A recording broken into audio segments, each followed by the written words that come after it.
যাত্রী বোঝাই একটি এক্সপ্রেস ট্রেন আধ ঘন্টা ধরে ভুল পথে চলল। ট্যাক্সি বা রিক্সা ভুল পথে ঢুকে পড়লে তাও মানা যায়, কিন্তু তাই বলে একটা যাত্রী বোঝাই এক্সপ্রেস ট্রেন আধ ঘন্টা ধরে ভুল পথে চলবে? গত 17ই সেপ্টেম্বরের ঘটনা। মঙ্গলবার দুপুর 12টা 10 নাগাদ কলকাতা থেকে ছেড়ে অমৃতসরের উদ্দেশ্যে রওনা যায় 12,357 দুর্গিয়ানা এক্সপ্রেস। অমৃতসরের ট্রেনটি পৌঁছানোর কথা ছিল 18ই সেপ্টেম্বর বিকাল 5:30।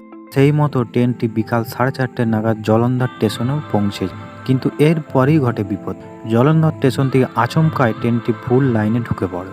তারপর আধা ঘন্টা ধরে ভুল পথে ট্রেনটি চলার পর ট্রেনটি পৌঁছায় নাখোর্দা জংশন। তারপর ট্রেন চালক বুঝতে পারে তিনি সম্পূর্ণ ভুল পথে এসে গেছে। তারপর জলন্ধর থেকে ইঞ্জিন এনে নাখোর্দা জংশন থেকে ট্রেনটিকে আবার ফিরিয়ে আনা হয়, যার জেরে প্রায় 2 ঘন্টা দেরিতে পৌঁছায় ট্রেনটি অমৃতসরে। কিন্তু এত বড় ভুল হলো কি করে? প্রশ্ন অনেক, কিন্তু উত্তর দিবে কে?